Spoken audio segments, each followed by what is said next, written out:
Bonjour à tous, bienvenue à nouveau sur C'est quoi Next. Nous sommes le lundi 30 septembre, il est 12h03. Mise à jour Ethereum, cette fois-ci en version nano. On va regarder un peu l'activité en daily. La vidéo que j'avais faite vendredi faisait état d'une potentielle fin de vague 5 de 3 et que donc on aurait probablement du fil à retordre à l'approche de la résistance qui se trouve sur les 2740 $. L'entrée de la résistance est sur les 2740 $. Alors on s'en est pas approché et j'avais fait la comparaison avec Bitcoin qui lui était passé au-deçà de sa résistance avec du volume. Pour Ethereum, c'est un peu différent, on s'en est pas approché de la résistance, pas tout du moins on s'en est approché sans aller même voir s'il y avait de la liquidité à l'intérieur et on est reparti à la baisse.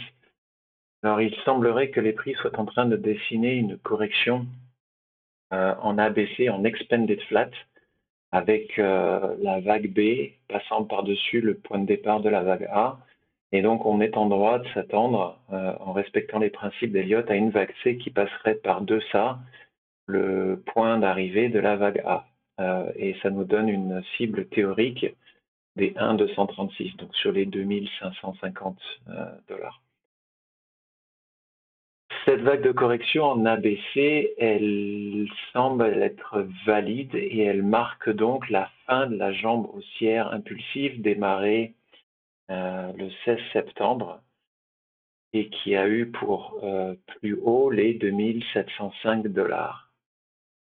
L'invalidation de ce scénario, ce serait que cette vague de correction que l'on s'apprête à terminer en ABC, correspondant à une vague de correction 4, elles viennent passer par-deçà le territoire de prix de la vague 1, c'est-à-dire en dessous des 2464 $.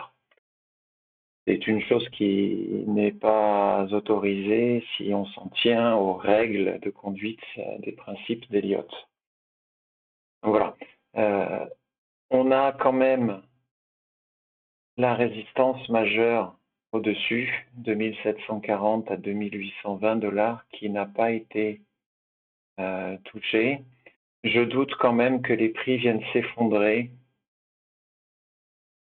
tout simplement parce que l'on n'a pas été voir, ne serait-ce qu'un tout petit peu, s'il y avait de la liquidité dans cette zone. Et si j'étais à me mettre, ça ne se dit pas, mais si j'étais vendeur sur Ethereum, donc en vente à découvert, il y a de grandes chances que j'attendrais de voir la réaction des prix une fois rentré dans la résistance, parce que c'est une zone qui représente très peu de risques. Vous rentrez dans la zone et vous mettez un stop quelque part ici au-dessus. Si les prix vont contre vous, bah, tant pis, vous sortez avec des petites égratignures. Par contre, si les prix sortent de la résistance et repartent à la baisse, là, c'est jackpot. Donc voilà, je pense que la correction en ABC, elle se terminera sur les 2550, peut-être un petit peu plus bas, mais je doute fortement que l'on aille. De toute façon, mon avis, on s'en fiche. Ce qui compte, c'est ce que le chart fait. Et effectivement, si les prix viennent casser à la baisse les 2463 $, il faudra revoir le décompte parce qu'on ne serait plus du tout dans une impulsive en 5 phases à la hausse. On pourrait à la limite se retrouver dans une leading diagonal avec la 1, 2, 3, la 4 qui revient sur le territoire de prix de la 1 et la 5 qui repart à la hausse. Et la 5 formerait le sommet de la 1 et après on repartirait à la baisse pour une vague de correction numéro 2. Voilà, on n'y est pas du tout. Le scénario pour l'instant il est simple. On notera quand même la présence de cette divergence baissière qui dure depuis plus d'une semaine, une semaine et demie maintenant.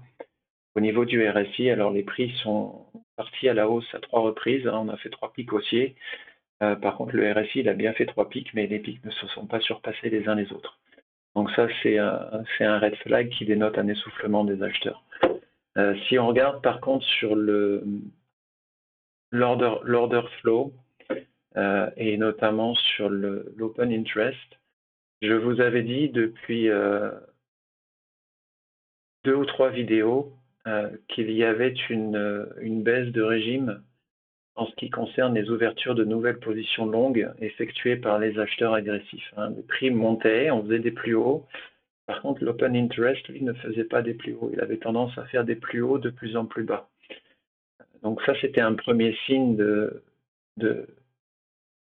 je ne vais pas dire de fatigue, je vais plutôt dire de non-désir des acheteurs agressifs de prendre des risques à mesure qu'on s'approchait de cette résistance, qui a du sens.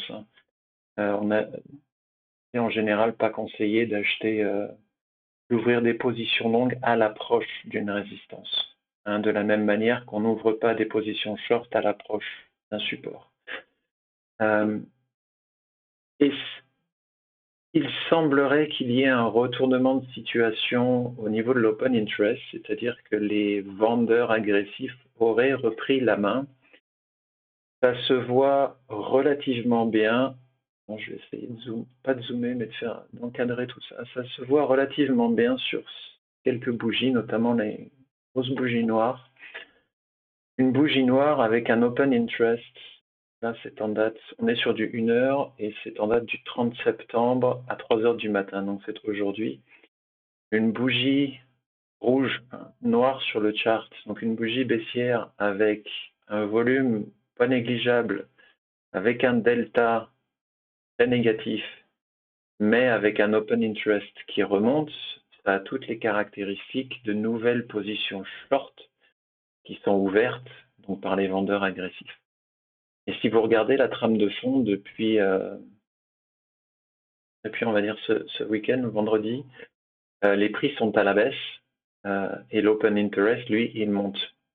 Alors, il ne monte pas systématiquement pour chaque bougie, il oscille un petit peu, mais dans l'ensemble, il fait des plus hauts de plus en plus hauts et des plus bas de moins en moins bas. Ça confirme ce que je disais sur cette bougie-là, ça confirme que l'appétit des vendeurs agressifs à ouvrir des positions short commence à se faire sentir et il semblerait que les acheteurs agressifs ne soient pas pressés de réouvrir des positions longues à mesure que le prix fait des plus bas.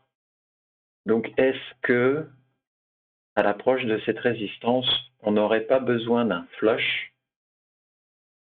afin d'aller chercher de la liquidité sur ce plus bas-là, qui correspond donc à la fin de la vague 1, de la vague A, pardon, de cette correction en ABC à 2550 et peut-être même celui-ci à 2522, pour aller justement chercher de la liquidité et pour permettre à ceux qui veulent se repositionner à la hausse de pouvoir rentrer à moindre coût.